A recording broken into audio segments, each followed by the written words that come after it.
Hey guys, this is Miss Moyer. Today we're going to talk a little bit about population and sample. Now, these are words you've probably heard before, but we're going to talk about them in terms of what they mean with data collection and how they can kind of help us get answers and make predictions about things that are going on around us. So, here we go.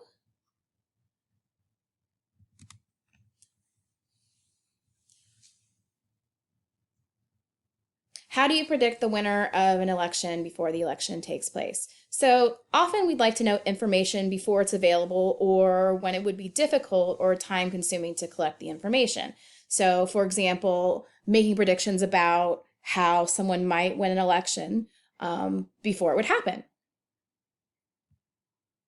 So in this lesson, you're going to learn about collecting data, how to collect data about a population, and you're going to do this by identifying a sample of that population.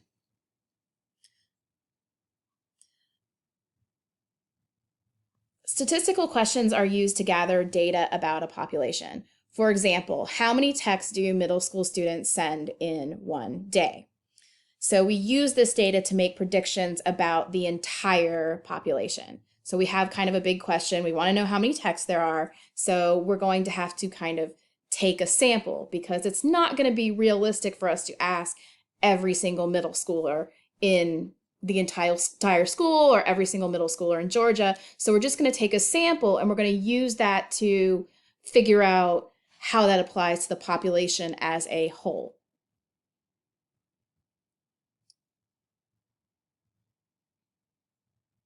So again, we couldn't ask the whole population. That would take a really unreasonable amount of time. But we can take a sample. So if we take a portion of that group, we can make a generalization about how it would apply to everyone in the group. So for example, if we wanted to know how many texts that middle schoolers send, we might ask a portion of the students at the school. And we wanted to make sure that sample would kind of represent the population. So we'll talk about that being a representative sample a little bit more in later lessons. But, again, you want to get a little bit from everybody, like maybe some sixth graders, maybe some seventh graders, maybe some eighth graders.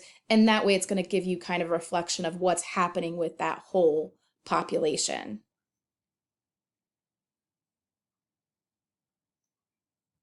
So that population is the entire group being studied. Whether the population is a class or a school or people in a county or city or a state, populations can be different things, but the population is the whole group that you're talking about. The sample is just part of that population being surveyed.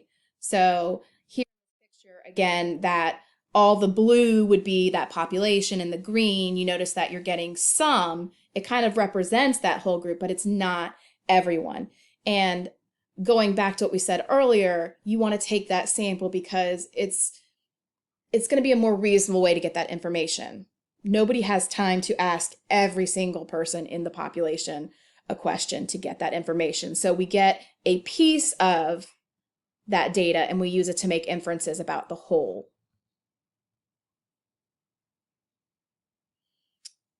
So if we go back to that question, predicting the winner of the upcoming presidential election, the population in this group we want to know information about would be American voters, right? How are American voters going to vote in the upcoming presidential election? The sample is going to be who we specifically ask. So maybe we're just going to ask adults who walk to work. Okay, that would give us a sample of the American population as a whole. So again, population, the whole group, sample, a part of the group that we can use to make inferences. Here's another situation. So if we wanted to track the migration pattern of birds, so again, population here would be a specific bird species. Like maybe we want to look at migration of oh, I don't know, cardinals or bluebirds. We can't obviously get every single cardinal or bluebird, so we have to kind of get a sample. So maybe the sample would be something like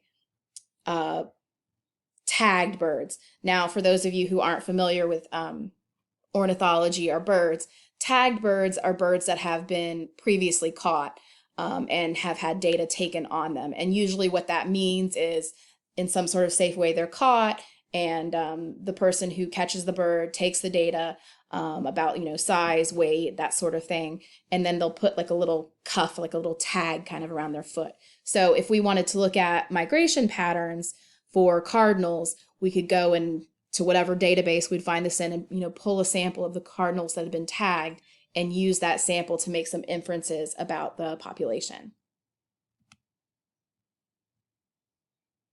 So again, just to kind of reinforce what we were talking about, in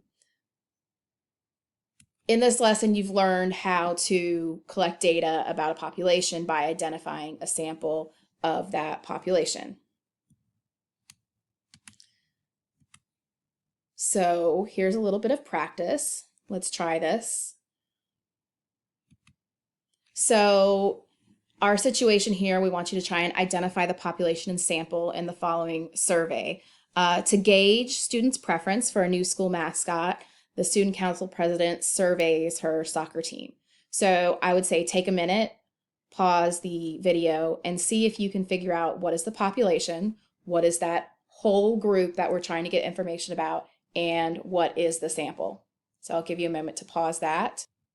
All right, so for this, you should have gotten that the population was students. So you should have said students or students at the school, and the sample would have been specifically the soccer team. So again, the whole population is students, and the sample would be the soccer team.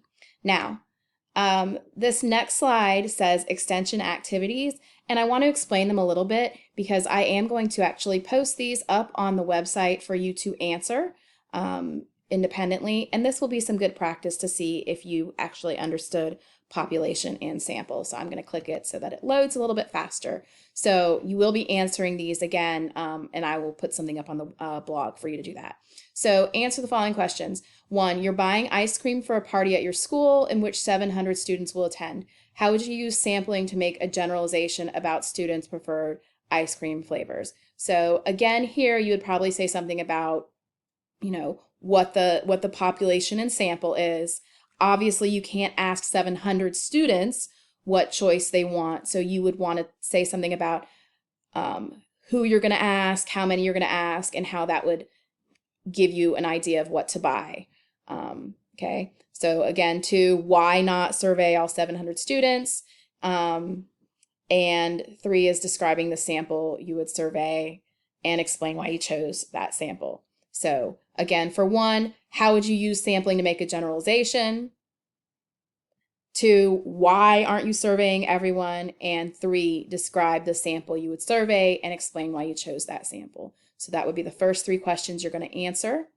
And then there are 2 more questions or a couple more questions here. So here you're just identifying the population and sample. So for number 1, a telephone survey is given to 2,000 randomly selected families in order to predict the average amount of money American families spend on groceries each week. So you want the population and the sample for that one. And for number 2, determine the number of students who carry backpacks in school. Tina collects data on the first 100 students who enter the building. Again, you want the population and the sample. So again, this was just a quick kind of overview and introduction, if you will, and I'm going to go all the way back to the beginning right now, talking about how to collect data. You learn about how to collect data about a population by identifying a sample of a population. Again, here the main idea is, what is the population? What is a sample? Why would we take a sample versus asking the whole population when we are trying to find things out? Anyways, I hope that this was helpful, and have a great day.